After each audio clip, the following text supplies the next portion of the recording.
यह वीडियो जरा गौर से सुनिएगा।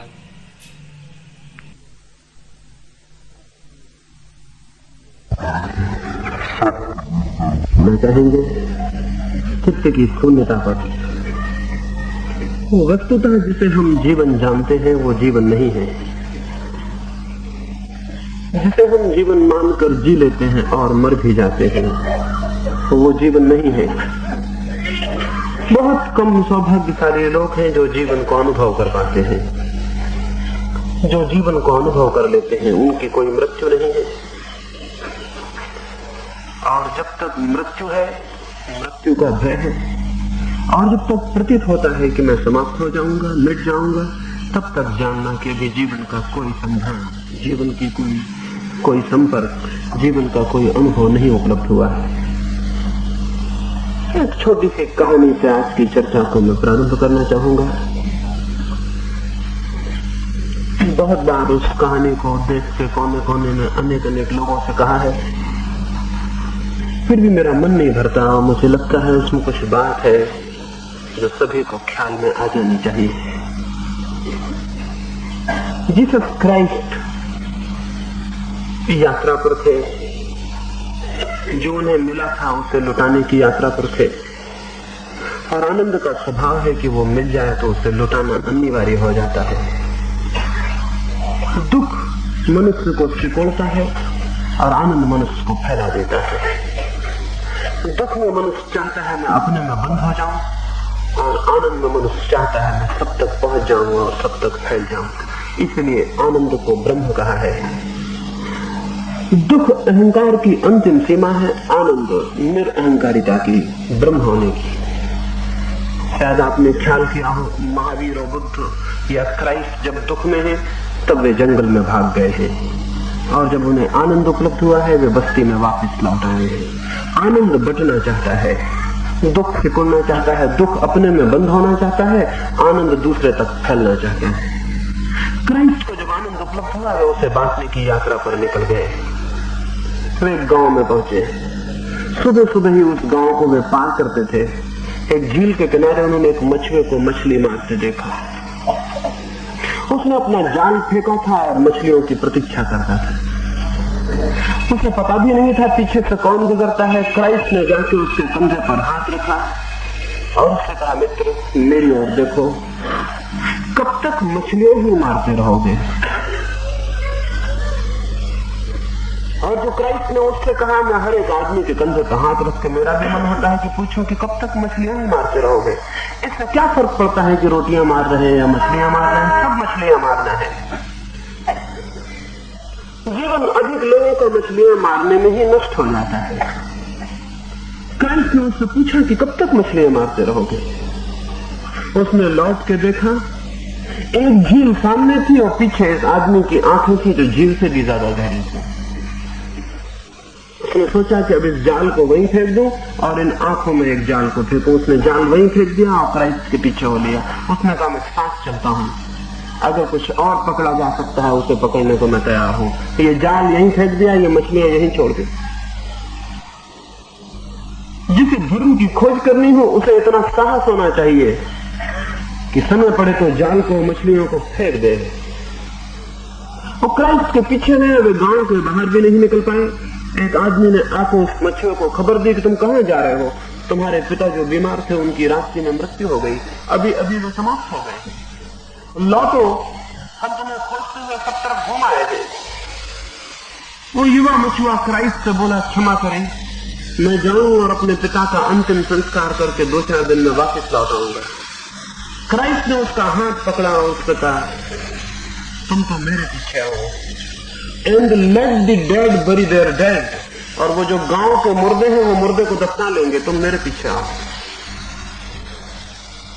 क्राइस्ट ने कहा, वो जो गांव में बहुत मुर्दे हैं वो मुर्दे को दफना लेंगे, तुम्हें जाने की कौन सी जरूरत है? बहुत ही अजीब बात उन्होंने कही, बहुत अर्थपूर्ण थी। निश्चित ही जिन्हें अभी जीवन का पता नहीं है वे मृत ही है, और हमें जीवन का कोई भी पता नहीं है। जिसे हम जीवन कहते हैं वो तो क्रमिक मृत्यु का ही नाम है, वो वस्तुतः जीवन नहीं है। हम दिन पैदा होते हैं और जिस दिन हम मर जाते हैं, इन दोनों के बीच में जो फैला हुआ है वो जीवन नहीं है, वो तो धीमे धीमे मरते जाने का नाम है।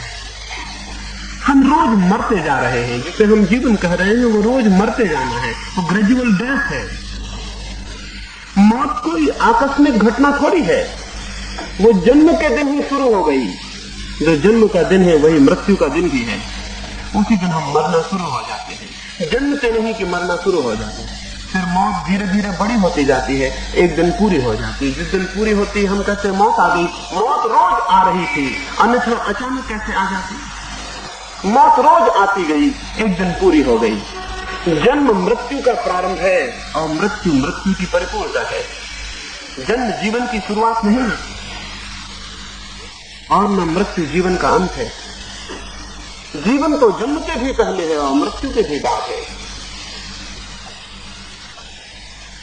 बस ये जो मृत्यु है और जन्म है, इसके बीच ही जो जीता है वो जीवित नहीं है। इसके पीछे और पार के जीवन से जो संबंधित हो जाता है वही केवल जीवित है। और धर्म का संबंध उसी संपर्क, उसी सत्य जिसकी कोई जन्म नहीं होता और कोई मृत्यु नहीं होती, उससे जोड़ने से है। ये दो चरणों की हमने चर्चा की उस जीवन की तरफ जाने के लिए। मैंने कहा पहले चरण में कि समस्त शास्त्रों से, समस्त सिद्धांतों से, समस्त विचारों से मुक्त हो जाए। जो विवेक शास्त्र के भार से दबा रहता है वो विवेक स्वयं की निजता को उपलब्ध नहीं हो पाता। जो विवेक दूसरों के विचार से बोझिल रहता है वो कभी अपनी विचार शक्ति को जगा नहीं पाता। जो विवेक दूसरों की संपत्ति को अपनी संपत्ति मान लेता है, महावीर की, कृष्ण की या राम की, उसकी अपनी संपत्ति अनजानी और अपरिचित पड़ी रह जाती है। इसलिए मैंने कहा कि समस्त विचारों से, वे चाहे कैसे भी हों, किन्हीं महापुरुषों के हों, किन्हीं ग्रंथों के हों, किन्हीं शास्त्रों के हों, कितने ही पवित्र शास्त्रों के हों, वे विचार आपके लिए पराये हैं। जो उन विचारों को अपना मान के जीने की कोशिश करेगा वो उस विचार शक्ति से वंचित रह जाएगा जो निरंतर उसके भीतर मौजूद है और प्रकट होना चाहती है, लेकिन बाहर के आए हुए विचार उसे प्रकट नहीं होने देता। इसके पहले कि किसी का अपना विचार जगे, उसे निर्विचार हो जाना जरूरी है। इसके पहले कि उसे अपनी संपत्ति का पता चले, उसे दूसरों की संपत्ति से खाली हो जाना जरूरी है। स्वाभाविक ही है कि अगर हम दूसरों की संपत्ति को अपनी संपत्ति माने तो अपनी संपत्ति की खोज बंद हो जाए। बहुत से लोग शास्त्रों, सत्य के संबंध में कही गई बातों और सिद्धांतों में इस भांति भटक जाते हैं कि उनकी खुद की खोज समाप्त हो जाती है, शून्य हो जाती है। और इस बात रखें, मैंने जैसा कहा, सत्य को खोजना हो तो स्वयं ही खोजना होगा, कोई दूसरा किसी उसी को दे नहीं सकता है। सत्य ट्रांसफरेबल नहीं है। सत्य जो है वो एक हाथ से दूसरे हाथ में नहीं दिया जा सकता है। अगर दिया जा सकता होता अब तक सारे लोगों को सत्य मिल गया होता। सत्य दिया नहीं जा सकता, सत्य पाना होता है। सत्य खुद ही पाना होता है, वो स्वयं के श्रम से ही उपलब्ध होता है। और जो दूसरों के श्रम पर विश्वास कर लेते हैं वे अपने जीवन को गंवा देते हैं, उन्हें कुछ भी उपलब्ध नहीं हो पाता। इसलिए दूसरों से अपने को मुक्त कर लें, ये मैंने कहा, ये आपका विवेक स्वतंत्र होगा, चित्त मुक्त होगा। चित्त जिसका स्वतंत्रता में है वो सत्य को कैसे जानेगा? ये मैंने पहले चरण में विस्तार से बात की। दूसरे चरण में मैंने कहा कि चित्त सरल हो, और सरलता का मैंने अर्थ नहीं किया कि आप कम कपड़े पहने या कम भोजन करें तो आप सरल हो जाएंगे, या कि आप घर द्वार छोड़ दें तो आप सरल हो जाएंगे। सरलता बहुत गहरी बात है। इन छोटी सी बातों से सरलता का कोई विशेष संबंध नहीं है। और ये भी हो सकता है कि बहुत जटिल लोग, जिनका चित्त बहुत जटिल, बहुत कठिन है, जिनका चित्त बहुत कठोर और पत्थर की तरह ग्रंथियों से भरा है, वे लोग भी इस तरह के वेशभूषा के परिवर्तन को कर लें। वे लोग भी कम खाएं, कम कपड़े पहने, घर द्वार छोड़ देंगे। कोई जटिल मनुष्य भी इस भांति की सरलता को थोप सकता है। इस सरलता का कोई मूल्य नहीं है। सरलता का मैंने अर्थ किया, चित्त द्वंद्व शून्य हो जाए और चित्त के खंड खंड हिस्से विलीन हो जाएं और चित्त अखंड हो जाए, इंटीग्रेटेड हो जाए, समग्र हो जाए। मेरे भीतर बहुत से व्यक्ति ना रहे, एक व्यक्ति का जन्म हो जाए, मैं इंडिविजुअल हो जाऊं। मेरे भीतर एक स्वर रह जाए, मेरे भीतर प्रेम हो तो घृणा ना रहे, घृणा और प्रेम जिसके साथ साथ है, उस आदमी का चित्त सरल नहीं हो सकता। जिस आदमी के भीतर शांति और अशांति दोनों है, उस आदमी का चित्त सरल नहीं हो सकता। दोनों में से एक रह जाए तो चित्त सरल हो सकता है। अगर मात्र अशांति रह जाए तो भी चित्त सरल हो जाएगा, या मात्र शांति रह जाए तो भी चित्त सरल हो जाएगा। आप जानते हैं, अगर कोई आदमी इतना अशांत हो जाए कि उसके भीतर शांति का कण भी ना रहे, तो भी क्रांति हो जाएगी। उतनी अशांति में भी क्रांति हो जाएगी। उस क्लाइमैक्स पर भी, उस चरम बिंदु पर भी अशांति की अंतिम सीमा पर पहुंचकर एकदम से सब विलीन हो जाएगा, वो चित्त एकदम शांत हो जाएगा। जैसे कोई तीर को चलाता है तो प्रत्यंचा को पीछे खींचता है, तीर को फेंकना तो आगे है, खींचते पीछे है। उल्टा दिखेगा, कोई आदमी कहेगा तीर को फेंकना तो आगे है और खींचते पीछे है। आगे फेंकना है तो आगे फेंके, पीछे क्यों खींचते हैं, उल्टा क्यों कर रहे हैं? लेकिन अपनी प्रत्यंशता को धनुर्धारी खींचता चला जाता है। एक सीमा आती है अंतिम की, और आगे नहीं खींचा जा सकता। खींचने का अंतिम बिंदु आता है और प्रत्यंशा छूट जाती है, और तीर जो कि पीछे गया था वो विपरीत दिशा में गति कर जाता है। ठीक वैसे ही अगर चित्त पूरा अशांत हो तो अशांति की अंतिम बिंदु पर पहुंचकर तीर छूट जाता है और शांति की दिशा में गति हो जाती है। धन है वे जो पूरे अशांत हैं, क्योंकि शांति उनका भाग्य होगी। लेकिन हम बहुत अधूरे लोग हैं, हम अशांत पूरे नहीं हैं। हम काफी संतुष्ट हैं और काफी शांत हैं। ये जो बीच का मन है, ये कठिन मन है, ये जटिल मन है। इसमें दोनों है, इसमें शांति भी, अशांति भी, प्रेम भी, घृणा भी, और सारी बातें। ये जो द्वंद है, ये द्वंद सत्य तक नहीं जाने देता। यह चित्त पूरा शांत हो जाए तो जीवन में सत्य का अनुभव हो सकता है। अतियों पर क्रांति होती है, एक्सट्रीम पर क्रांति होती है, बीच में कोई क्रांति नहीं होती। इसलिए जो मध्य में है वो हमेशा असत्य से दूर बना रहता है। अति पर क्रांति होती है। दुख का अति मनुष्य को दुख के बाहर फेंक देता है, लेकिन हम कभी अति तक दुखी नहीं होते। हम हर दुख को भुला लेते हैं और हर दुख को समझाने का कोई मार्ग निकाल लेते हैं।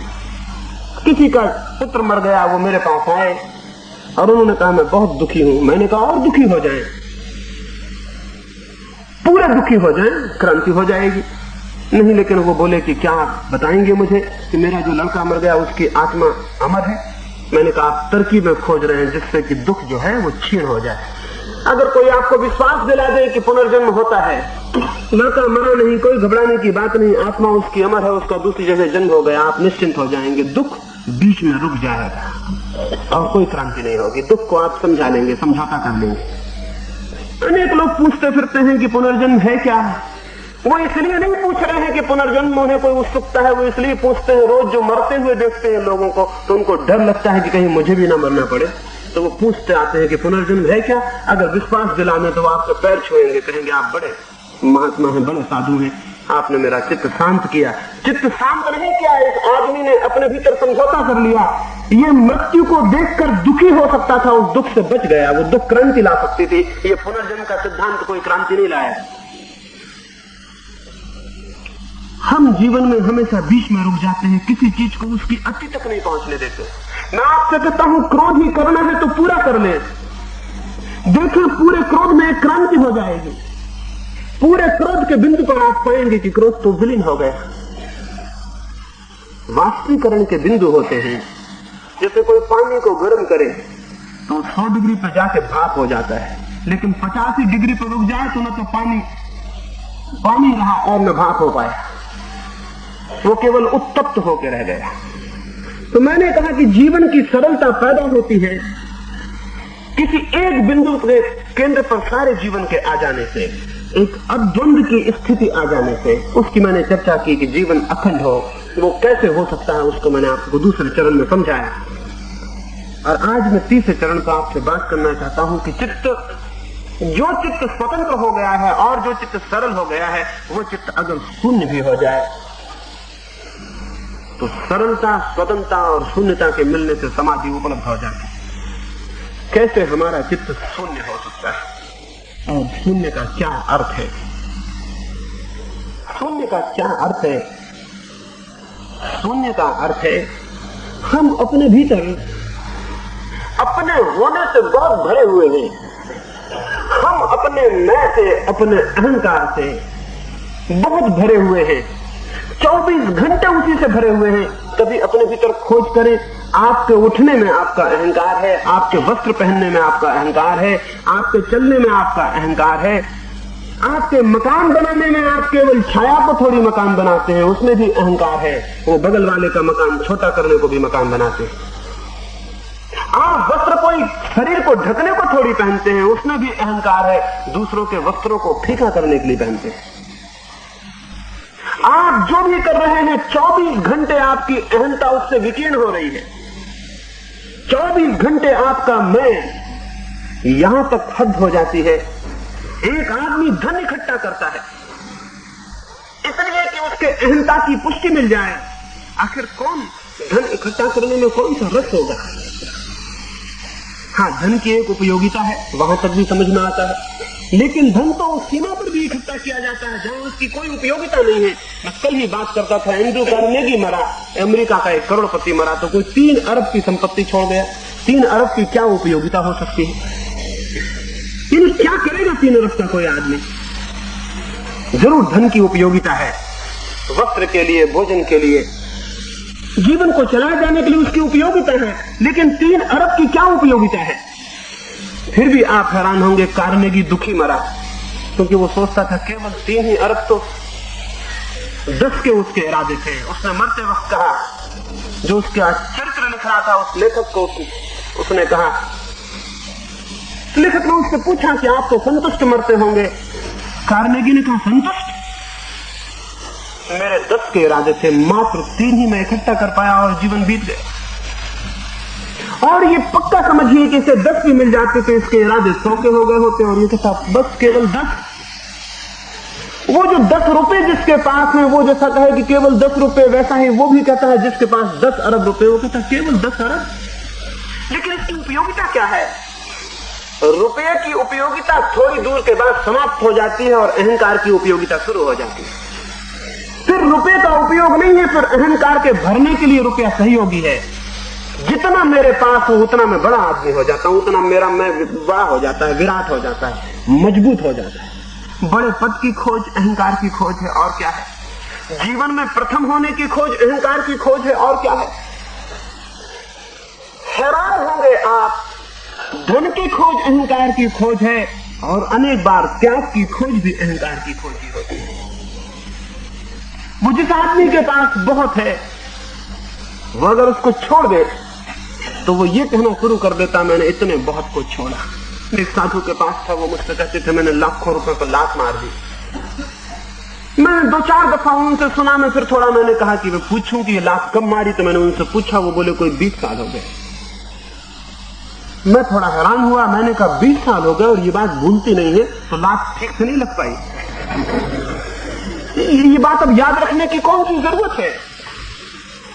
इसका क्या प्रयोजन है कि आप इस बात को रखे रहे मन में कि मैंने लाखों रुपए पर लात मार दी है? क्या ये वो पुराना अहंकार ही नहीं है जो कहता था मेरे पास लाखों है, अब वो कह रहा है कि मैंने लाखों को लात मार दी? क्या वही अहंता, वही मैं, क्या वही मैं जो रुपए से भरता था, वही मैं रुपए के त्याग से नहीं भर गया है? और अगर भर गया तो 20 साल व्यर्थ चले गए, उनका कोई उपयोग नहीं हुआ। मैंने कहा ये लात पूरी लग नहीं पाई। इस मरण में आपको लगता है कि रुपए को मैंने लात मारी, निश्चित रुपए का मूल्य आपको अभी भी मालूम हो रहा है। अब जो रुपया पास में नहीं है उसका क्या मूल्य होगा, उसकी क्या उपयोगिता होगी? एक आदमी के पास लाख रुपए हैं तो हम समझ भी सकते हैं उसके लिए कोई उपयोगिता होगी। एक आदमी कहता है मैंने लाखों पर लात मार दी, अब तो उसके पास रुपए नहीं है, लेकिन जो रुपया नहीं है उसकी स्मृति का क्या लाभ है? उसका भी लाभ है, उसका लाभ है, अहंकार की परिपूर्ति उससे हो रही। मैंने लाखों पे लात मारी है और मैं उन लोगों से बड़ा हो गया जो लाखों को पकड़े बैठे। इसलिए हम साधु को बड़ा कहते हैं, ग्रस्त से, क्योंकि वो लात मारता है। और साधु भी अपने को समझ ले कि मैं बड़ा हूं तो भूल हो जाती है, क्योंकि वो तो मामला ग्रस्त हो गया, वापस वो वही का वो आदमी हो गया, क्योंकि उसकी बुद्धि का केंद्र तो वही अहंकार हो गया। तो सवाल धन का और पद का ही नहीं, सवाल धन और पद के त्याग का भी है। प्रश्न प्रश्न असल में आपके पास क्या है इसका नहीं है, प्रश्न असल में यह है कि आप उस क्या से अपने अहंकार को तो नहीं भर रहे हैं। जो है उससे और जो नहीं है उससे, दोनों से अहंकार भर सकता है। जो आपने पाया उससे और जो आपने छोड़ा उससे, दोनों से अहंकार भर सकता है। शून्य का अर्थ है इस अहंकार से शून्य हो जाना। इसलिए दुनिया में धन के त्याग को मैं त्याग नहीं कहता, घर के त्याग को मैं त्याग नहीं कहता, पद के त्याग को मैं त्याग नहीं कहता, क्योंकि ये सब त्याग होकर भी ये हो सकता है कि जिस चीज की ये पूर्ति करते थे उसी की पूर्ति इनका त्याग भी करता हो। सिर्फ एक चीज के त्याग को मैं त्याग कहता हूं और वो अहंता है, और किसी चीज के त्याग को मैं त्याग नहीं कहता। सिर्फ अहंता के त्याग को मैं त्याग कहता हूं, सिर्फ अहंता के न हो जाने को मैं त्याग कहता हूं। लेकिन क्या करेंगे, समझ में ये बात आ जाए कि अहंकार बुरा है। कितने दिनों से ये शिक्षा दी गई है कि अहंकार बुरा है और अहंकार पाप है और अहंकार छोड़ना चाहिए। क्या करेंगे अगर ये समझ में भी आ जाए कि अहंकार बुरा है तो क्या करेंगे? आप छोड़ने में लग जाएंगे कि मैं अहंकार को छोड़ूं, ये बड़ा पागलपन हो जाएगा। कौन अहंकार को छोड़ेगा? अहंकार ही ना वही मैं। तो आप उस भूल में पड़ जाएंगे जैसे एक कुत्ता अपनी पूंछ को पकड़ने की कोशिश में लगा हो। वो उचकता है, पूंछ उचक जाती है, वो फिर उचकता है, फिर वो बड़ा हैरान हो जाता है कि मैं अपनी पूंछ को नहीं पकड़ पाता। क्या बात है? जितना वो नहीं पकड़ पाता है उतना ही दौड़ता है, उतनी ही मुश्किल हो जाती है। कुत्ता अपनी पूंछ को नहीं पकड़ सकता, अहंकार को नष्ट नहीं कर सकता है। अहंकार को विनाश करने के लिए अनेक लोग उत्सुक होते हैं कि अहंकार चला जाए, लेकिन जितनी वे चेष्टा करते हैं अहंकार उनके डर के कारण उतना सूक्ष्म होता चला जाता है, पीछे सरकता जाता है, ऊपर से विलीन हो जाता है, भीतर बैठ जाता है। और ऊपर का अहंकार बेहतर, भीतर का अहंकार बहुत घातक, क्योंकि ऊपर का दिखता है, भीतर का दिखता नहीं। वो बहुत भीतर सरकता जाता है। साधु में, सन्यासी में, जिसको हम कहते हैं, उसमें जो अहंकार की सूक्ष्मता है वो सामान्य जन में भी नहीं होती। इसलिए दुनिया के साधु एक दूसरे से नहीं मिल पाते, उनके बीच दीवार खड़ी है। कौन सी दीवार? गृहस्थ के बीच तो मकानों की दीवारें हैं, समझ में आता है, लेकिन साधुओं के बीच कौन सी दीवार जिनके कोई मकान नहीं है? गृहस्थों के बीच तो खैर मकानों की दीवारें हैं, पड़ोसी के पास कैसे जाएं, बीच में दीवार है। लेकिन साधुओं के पास कौन सी दीवारें हैं? लेकिन साधुओं के पास और सूक्ष्म दीवारें हैं, उनके अहंकार की दीवारें हैं। तो ये मिट्टी की दीवारें तो खोद के फेंक दी जाए आधा घंटे में, लेकिन अहंकार की दीवारों को खोदने में जन्म लग जाते हैं। वे बहुत सूक्ष्म होकर पकड़ लेते हैं। अहंता को सीधा नष्ट नहीं किया जा सकता, और जो अहंकार को सीधा नष्ट करने में लगेगा वो भूल में पड़ जाएगा। अहंकार सूक्ष्म हो जाएगा, अचेतन हो जाएगा, अनकॉन्शियस हो जाएगा, भीतर बैठ जाएगा। उसके रास्ते ऊपर से दिखाई पड़ने बंद हो जाएंगे और उसकी जड़ें भीतर प्रविष्ट हो जाएंगी और वो पूरी आत्मा को ग्रसित कर लेगा, पूरी आत्मा को पकड़ लेगा। एक छोटी सी कहानी कहूं, उसको समझ में आएगा कि निरअहंकारी आदमी से मेरा क्या अर्थ है, और फिर मैं समझाऊं कि कैसे निरअहंकार उत्पन्न हो सकता है, तो शून्यता समझ में आ जाएगी। एक गांव के बाहर एक युवा सन्यासी बहुत दिन तक ठहरा था। युवा सुंदर था, बहुत लोगों से प्रेम करते और बहुत लोगों से आदर करते, बहुत उसका सम्मान था और उसके विचार का बहुत प्रभाव था। बड़ी क्रांति की उसकी दृष्टि थी और जीवन में बड़ा बल था। और अचानक एक दिन सब बदल गया। वही लोग जो गांव को उसे आदर करते थे उन्होंने जाकर उसके झोपड़े में आग लगा दी, और वही लोग जो उसके पैर छूते थे उन्होंने जाके उसके ऊपर चोटें की, और जिन्होंने उसे सम्मान दिया था वही उसे अनादर देने को तैयार हो गए। अक्सर ऐसा होता है, जो सम्मान देते हैं वे सम्मान देने का बदला किसी भी दिन अपमान करके ले सकते हैं। इसलिए सम्मान करने वाले से बहुत डरना पड़ता है, क्योंकि वे उसका बदला लोग चुकाएंगे किसी दिन। सम्मान देने में उनके अहंकार को चोट लगी है, किसी को सम्मान दिया है, किसी को ऊपर माना है, उनके बहुत गहरे तल पर उन्हें बहुत चोट लगी है। इसका बदला वे किसी भी दिन ले सकते हैं, कोई छोटी सी बात इसका बदला वे ले सकते हैं। इसलिए उस आदमी से बहुत डरना पड़ता है जो सम्मान देता हो, क्योंकि किसी दिन वो पोटेंशियल अपमान करने वाला है, किसी भी दिन वो अपमान कर सकता है, वो किसी भी दिन बदला लेगा इस बात का। एक व्यक्ति मेरे पास आए और उन्होंने मेरे पैर छुए, मैंने उनसे कहा पैर मत छुए, इसमें खतरा है। वो बोले क्या बात है? खतरा केवल इतना है कि किसी दिन इसका बदला ले सकते हैं। आज पैर छुआ है, कोई छोटा सा मौका मिल जाए तो मेरे सिर को तोड़ने के लिए लकड़ी भी उठा सकते हैं। उस युवा को बहुत सम्मान दिया था गांव के लोगों ने। फिर एक दिन सुबह जाकर उसका अपमान किया। बात यह हो गई, गांव में एक लड़की को बच्चा हो गया और उसने कहा कि वो सन्यासी का बच्चा है। स्वाभाविक था कि वे अपमान करते, बिल्कुल ही स्वाभाविक था। इसमें कौन सी गड़बड़ थी? ये तो वही ठीक ही कर रहे थे गांव के लोग। जो उस बच्चे को ले गया और जाके उस युवा सन्यासी को ऊपर पटक दिया। उस सन्यासी ने पूछा कि बात क्या है, क्या मामला है? वे बोले कि मामला हमसे पूछते हो? ये बच्चे के चेहरे को देखो और पहचानो कि मामला क्या है। मामला तुम जानते हो, तुम नहीं जानोगे तो कौन जानेगा? ये बच्चा तुम्हारे है। उस सन्यासी ने कहा, इज इट सो? ऐसी बात है, बच्चा मेरा है? वो बच्चा रोने लगा तो सन्यासी उस बच्चे को चुप कराने में लग गया। गांव के लोग आए और गए, उस बच्चे को वहीं छोड़ गए। अभी सुबह थी, फिर उस बच्चे को लेकर वो गांव में भिक्षा मांगने गया जैसे रोज गया था। लेकिन आज उसे कौन भिक्षा देता? वे जो सम्मान में करोड़ों दे सकते हैं, अपमान में रोटी का एक टुकड़ा भी नहीं दे सकते। कौन उसे रोटी देता? जहां वो गया द्वार बंद कर दिए गए। जिस द्वार पर उसने आवाज दी वो दरवाजा बंद हो गया। लोगों का आगे हो जाओ। और पीछे भीख थी। एक बच्चे को लेकर किसी सन्यासी ने शायद जमीन पर कभी भीख ना मांगी हो। वो बच्चा रोता था और वो भीख मांग रहा था। वो बच्चा रो रहा था, वो सन्यासी हंस रहा था। उन लोगों पर जिनका इतना आदर था और जितना इतना प्रेम था। वो उस द्वार पर भी गया जिस घर का वो बच्चा था, जिस घर की बच्ची का वो लड़का था।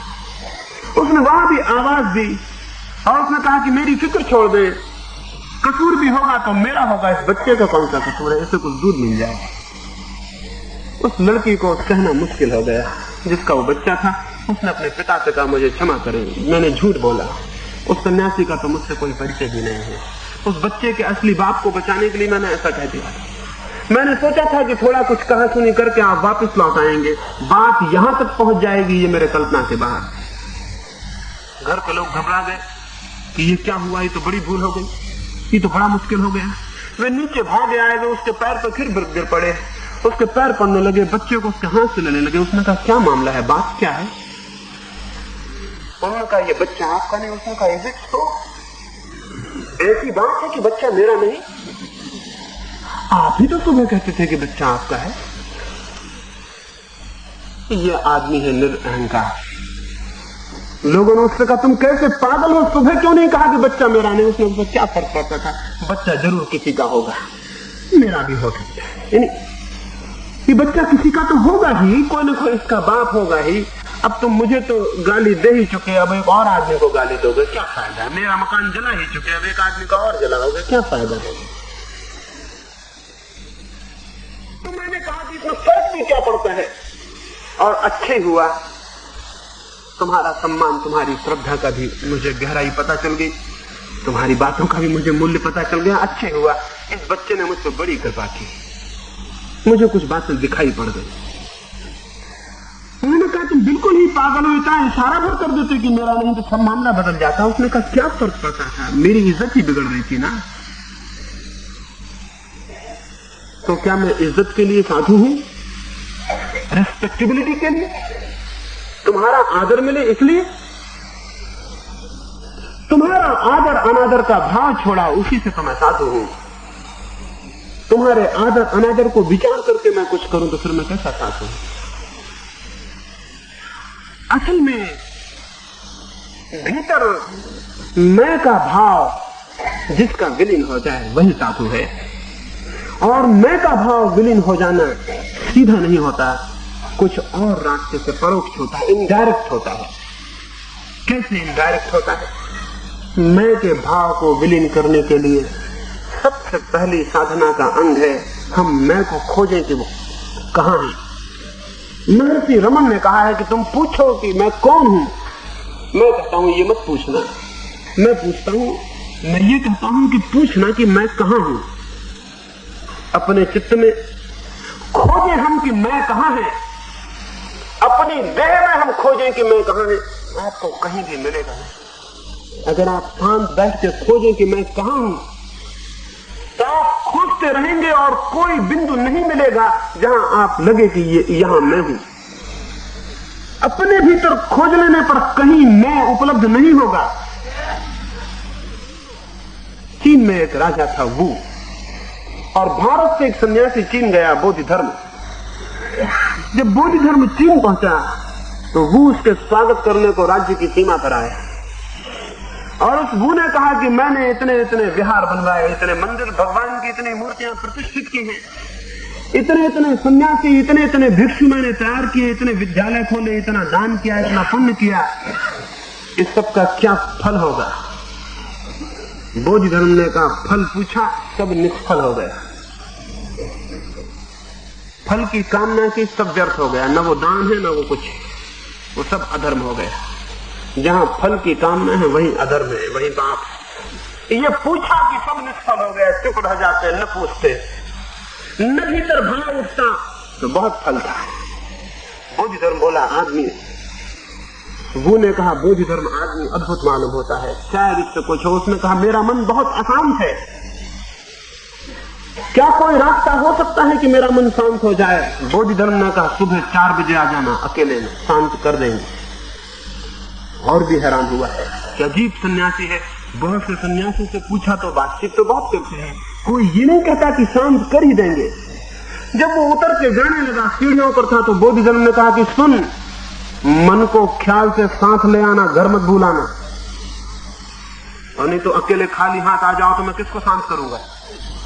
मन को साथ ले आना तो मैं शांत कर दूंगा, नहीं तो बस सुबह आ जाओ। कई पागल मेरे पास आते हैं कि मन शांत करना, मैं उनसे कहता हूं आ जाना, तो खाली हाथ आ जाते हैं, मन को लाते ही नहीं।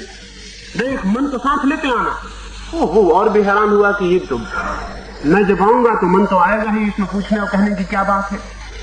सुबह वो बहुत सोचा विचारा और आया।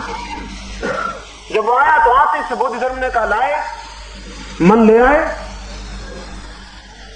तो बोला कैसी बातें करते हैं, मन तो मेरे साथ है। उसने कहा आंख बंद करो, खोजो कहां है, अगर वो स्थान मिल जाए जहां मन है तो मैं शांत कर दूंगा। अब तुम मन को ही ना मेरे पकड़ सको तो मैं क्या करूंगा? उसने बहुत खोजा, जैसे उसने आंख बंद की और वो खोजने में लगा, उसने पाया वहां तो कोई मन मिलता नहीं। उसने बहुत खोजा, वहां कोई मन ना था और एकदम सन्नाटा था।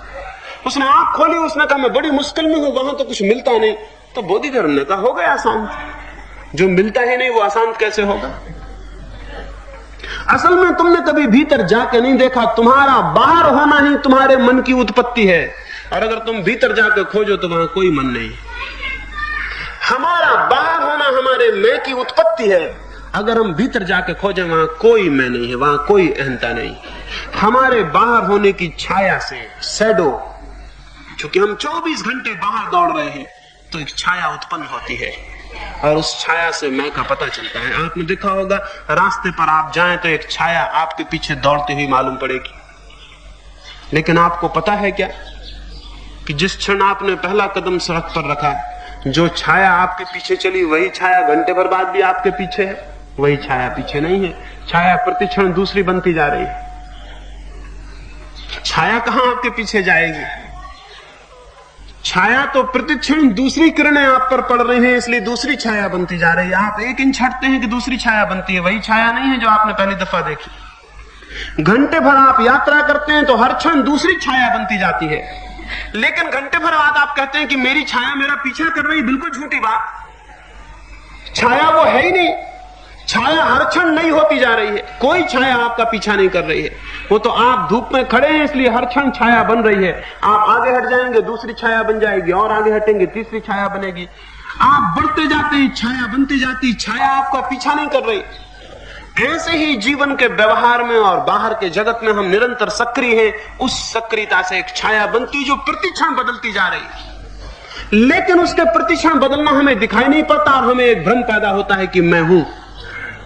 मैं होने का भ्रम, मैं होने का भाव बाहर के जगत में हमारा जो संबंध है उससे पैदा हुई छाया है। ये मैं हम पकड़ लेते हैं। इसे भीतर खोजें, भीतर कोई मैं नहीं मिलेगा। भीतर कितना ही खोजें कोई मैं नहीं मिलेगा। वहां कोई छाया नहीं है, वहां कोई क्रिया नहीं है, वहां किसी से कोई संबंध नहीं है, वहां कोई सूर्य नहीं है जिससे कि छाया बन जाए। घर के बाहर निकलते हैं छाया बन जाती है, घर के भीतर आते हैं छाया विलीन हो जाती है। एक आदमी घंटे भर बाहर घूमता रहे, फिर घर में आके किसी से कहे एक छाया मेरा पीछा कर रही है, तो वो कहेगा कि बताओ कहां है? घर के भीतर कोई छाया नहीं, घर के बाहर छाया है। दूसरों से संबंधित होने से जो छाया पैदा होती है, रिलेशनशिप से जो छाया पैदा होती है, वही मैं का भाव है। जब मैं आपको देखता हूं तो मुझे लगता है आप है, जब मैं आपको देखता हूं मुझे लगता है आप है, जब मैं सारी दुनिया को देखता हूं मुझे दिखता है कि ये सब है। इस सब की वजह से मुझे लगता है मैं हूं। मैं का जो छाया भाव है वो तू की वजह से पैदा हो जाता है। जहां तू है वहां मैं है। लेकिन अगर मैं भीतर जाऊंगा वहां तो कोई तू नहीं है, तो वहां मैं कैसे हो सकता है? मेरी आप बात समझ रहे हैं? जब मैं तू के सामने खड़ा हूं तो तू की वजह से मैं का भाव पैदा हो रहा है कि मैं हूं। और जब मैं भीतर जाऊंगा तो वहां तो कोई तू नहीं है, तो वहां जब कोई तू नहीं है तो मैं कैसे पैदा होगा? तू के न होने से मैं पैदा नहीं होता, वहां मैं नहीं है। लेकिन हम जीवन भर बाहर बिता देते हैं, इसलिए लगता है कि मैं हूं। और फिर ये जो मैं बिल्कुल ही काल्पनिक है, ये जो मैं तू की वजह से, तू के रिएक्शन में, उसकी प्रतिक्रिया में पैदा हुआ, ये जो बाहर के संबंधों से पैदा हुई छाया है, इस छाया को हम बढ़ाने में लग जाते हैं। इसे बड़े पद पर होना चाहिए, बहुत धन होना चाहिए, इसके पास बड़ा मकान होना चाहिए, इसके पास ये होना चाहिए, वो होना चाहिए। इस मैं को जो कि बिल्कुल काल्पनिक और झूठा है, जो कि केवल एक प्रतिध्वनि है तू की, उस प्रतिध्वनि को संभालने में जीवन लगा देते हैं। निश्चित ही आप असफल हो जाएंगे। कोई आदमी अपनी छाया को वस्त्र पहनाने में लग जाए, कोई आदमी अपनी छाया के लिए मकान बनाने में लग जाए, कोई आदमी अपनी छाया के लिए धन इकट्ठा करने में लग जाए, आखिर में पाएगा कि सब पड़ा रह गया, छाया नहीं है। और तब जो दुख और पीड़ा झेल मन को पकड़ती है, वही संताप है, वही असंतोष है, वही असफलता है, वही फ्रस्ट्रेशन है। मैं ये जो कह रहा हूं कि ये जो तू से पैदा हुई मैं की छाया है, इसको भीतर जाएं और देखें। ये मत पूछें कि मैं कौन हूं, ये पूछें कि मैं कहां हूं। आप बहुत खोजेंगे और पाएंगे कि मैं तो कहीं भी नहीं हूं। और अगर मैं कहीं भी नहीं है तो आपके जीवन में क्रांति हो जाएगी। मैं को भरने के सब उपाय व्यर्थ मालूम होने लगेंगे। मैं के लिए पद और मैं के लिए धन और मैं के लिए त्याग व्यर्थ हो जाएंगे। जो है नहीं उसके लिए कुछ भी करना व्यर्थ हो जाएगा। मैं से ज्यादा मैं से ज्यादा झूठ, मैं से ज्यादा भ्रामक और कोई बात नहीं, उससे ज्यादा इल्यूजरी और कुछ भी नहीं है। मैं ही एकमात्र माया है। और अगर मैं शून्य हो गया, नहीं पाया गया, तो क्या होगा? तो जिसके दर्शन होंगे वही सत्य है, वही आत्मा है, वही परमात्मा है। मैं की छाया के विलीन हो जाने पर जिसके दर्शन होंगे वही है, वही है सत्य, वही है मेरा स्वरूप, वही है आत्यंतिक रूप से मेरा होना, मेरा बीइंग, मेरा ऑथेंटिक बीइंग, मेरी वास्तविक सत्ता, मेरी आत्मा। और ये मैं शून्य करने के लिए आपको धन छोड़ने की, वस्त्र बदलने की नहीं, आपको खोजने की जरूरत है कि मैं है भी।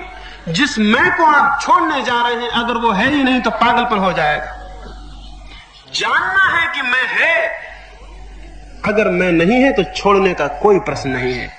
इसलिए मैंने कहा अहंकार छोड़ने का कोई प्रश्न नहीं है। छोड़ने वाला और अहंकार से भर जाएगा। वो तो छाया से लड़ रहा है, वो तो जो नहीं है उससे लड़ रहा है। जो नहीं है उसको हराया नहीं जा सकता लड़कर, जो नहीं है उससे तो हारना ही पड़ेगा। यदि आप बात समझ लें, जो नहीं है अगर उससे लड़ने चले तो हारना ही पड़ेगा, क्योंकि जो नहीं है उसे हराया तो जा ही नहीं सकता। अंत में आप पाएंगे आप हार गए हैं। जो नहीं है उससे लड़ना व्यर्थ है। असल में जानने की जरूरत है कि है भी। इसके पहले कि मैं सोचूं कि मैं निरअहंकार हो जाऊं, मुझे जानना चाहिए अहंकार कहां है कहीं? जो शांत होकर भीतर खोजते हैं वे पाते हैं नहीं है। ध्यान में, शांति में, सरल चित्तता में कोई अहंकार नहीं पाया जाता है। और इसलिए जब नहीं पाया जाता है तो जीवन में क्रांति हो जाती है। जो चर्या अहम चर्या थी वही चर्या ब्रह्मचर्य बन जाती है। जहां अहंकार पर केंद्रित होकर हम सब करते थे वहीं विलीन हो गया वो केंद्र। दुनिया बदल गई, हम दूसरे आदमी हो गए, दूसरे व्यक्ति का जन्म हो गया। अब जो चर्या होगी वो ब्रह्मचर्य होगी। अब अहम उसका केंद्र नहीं होगा, अब ब्रह्म, आत्मा, परमात्मा उसका केंद्र होगा। और अब हम जो कर रहे हैं वो किसी अहंकार की पूर्ति के लिए नहीं होगा, अब तो वो केवल आत्मदान है। अब तो केवल वो विसर्जन है, बांटना है। अहंकार इकट्ठा करता है, निरअहंकार बांटता है। इसलिए निरअहंकारिता में जो भी कृत्य है उन सबको मैं दान कहता हूं, और अहंकार से भरे हुए जो कृत्य हैं उनमें कोई भी दान नहीं हो सकता। वो सब मांग है, वो सब मांग रहा है आदमी। अहंकार वाला मांगता है, निरअहंकार वाला देता है। इसलिए जब तक अहंकार आपको प्रतीत होता है तब तक आप दान नहीं कर सकते। तब दान में भी मांग बनी ही रहेगी। एक मंदिर बनाएंगे तो ख्याल रहेगा कि शायद स्वर्ग में इसका कोई प्रतिफल। एक साधु को भोजन करा देंगे, एक भिक्षु को दान दे देंगे तो मन में होगा कि इसका कोई पुण्य, इसका कोई फल अगले जन्म में वसूल करना है। फिर आप जो भी करेंगे, अगर आप त्याग करेंगे तो भी मन में यह भाव रहेगा कि मोक्ष पाना है। यानी आपका जब तक अहंकार शेष है तब तक आप कुछ भी करें उसके पीछे मांग मौजूद बनी रहेगी, उसके पीछे लाभ की दृष्टि बनी रहेगी, उसके पीछे पाना बना रहेगा। अहंकार के बिना हुए कोई व्यक्ति किसी तरह का दान नहीं करता, और निरअहंकार हो जाने पर सिवाय दान के कुछ हो ही नहीं सकता है। जो भी होगा वो दान ही होगा, क्योंकि मांगने वाला मौजूद ही नहीं रहा है। अब सिर्फ विसर्जन है और बांटना है। इसे मैं शून्य भाव कहता हूं। शून्य भाव ही संन्यास है। मैं का शून्य हो जाना ही तीसरा चरण है। और मैं को आप खोजें तो आप पाएंगे कि मैं नहीं, मैं शून्य हो जाता। ऐसे 3 चरणों की मैंने आपसे बात की। चित्त की स्वतंत्रता, चित्त की सरलता और चित्त की शून्यता। अगर इन 3 रत्नों को जीवन में जगह मिल जाए तो इन तीनों से जो इकट्ठा रूप पैदा होता है उसका नाम समाधि है। और समाधि सत्य का द्वार है, समाधि स्वयं का द्वार है, और समाधि परम जीवन का द्वार है। उससे ही अमृत के और आलोक के और आनंद के दर्शन होते हैं। उसे पाकर ही व्यक्ति कृतार्थ होता है और धन्य होता है। उसे जिसने नहीं पाया वो समझे कि वो मृत है। उसने जिसने नहीं पाया कि वो समझे कि वो कब्र में है। उसने जिसने नहीं पाया कि वो समझे कि उसका कोई जीवन नहीं, वो व्यर्थ है। उसका जीवन बिल्कुल व्यर्थ है, उसमें कोई अर्थ नहीं, कोई सार्थकता, कोई कृतार्थता नहीं। अपने जीवन को सार्थकता और कृतार्थता तक ले जाने का जो मार्ग है उसको ही मैं धर्म कहता हूं। धर्म समाधि का अर्थ रखता है। धर्म और समाधि एक ही बात है, क्योंकि धर्म वही है जो मेरा स्वरूप है, और वो समाधि से उसका दर्शन, उसकी साक्षात, उसकी प्रतीति होती है। धन्य है वे थोड़े से लोग जो समाधि को उपलब्ध होते हैं, वे ही हैं, बाकी हम नहीं हैं। हम छायाएं मात्र हैं। जिसका विश्वास छाया में है, शैडो में है, वो छाया मात्र है। जिसका विश्वास प्रतिध्वनि में है, दंभ में, अहंकार में है, वो छाया मात्र है। उस छाया में विश्वास मत कर लेना, उस छाया को मत पकड़ लेना। और छाया को पकड़ने के 2 ढंग हैं। एक तो भोगी छाया को पकड़ता है, वो छाया के लिए भोग की तलाश करता है, और फिर भोगी की प्रतिक्रिया में त्यागी है, वो छाया के लिए त्याग की व्यवस्था करता है। दोनों पागल हैं, क्योंकि जो छाया है न उसका कोई भोग सार्थक है, न उसका कोई त्याग सार्थक है। छाया को जान लेने से छाया विसर्जित हो जाती है। वहां न कोई भोग है, न कोई त्याग है, न कोई पकड़ है, न कोई छूट है। उस स्थिति को ही वीतराग कहा है। जहां राग है वहां भी छाया पर विश्वास है, जहां विराग है वहां भी छाया पर विश्वास है। जो आदमी धन को इकट्ठा कर रहा है वो भी धन को मानता है, जो धन को छोड़ रहा है वो भी धन को मानता है, जो स्त्री के पीछे जा रहा है वो भी स्त्री को मानता है, जो स्त्री को छोड़ के भाग रहा है वो भी स्त्री को मानता है। ये दोनों ही मानते हैं। एक रागी है, एक विरागी है। एक छाया के पीछे जा रहा है, एक छाया से भाग रहा है, लेकिन दोनों का विश्वास छाया में, शैडो में, उस मैं में है, जो कि है नहीं। और इसलिए दोनों गलत हैं। सही तो वीतराग है। वीतराग का अर्थ है जहां न राग है न विराग है, वहां छाया विसर्जित हो गई है। न किसी के पीछे जाना है, न किसी से भागना है। जो आदमी किसी के पीछे जा रहा है वो भी अपने से दूर जा रहा है। जो आदमी किसी से भाग रहा है वो भी अपने से दूर भाग रहा है। जो न किसी के पीछे जा रहा है और न किसी से भाग रहा है वो अपने में है। अपने में होना सत्य है, अपने में होना धर्म है, अपने में होना आत्मा में होना है, अपने में होना परमात्मा को पा लेना है। ये थोड़ी सी बातें इन 3 दिनों मैंने कही हैं। हो सकता है कोई बात आपके भीतर बीज बन जाए, हो सकता है कोई बात आपके भीतर कोई अंकुर लाए, हो सकता है कोई बात आपके लिए दृष्टि बन जाए। वो दृष्टि बने इसके लिए परमात्मा से प्रार्थना करता हूँ।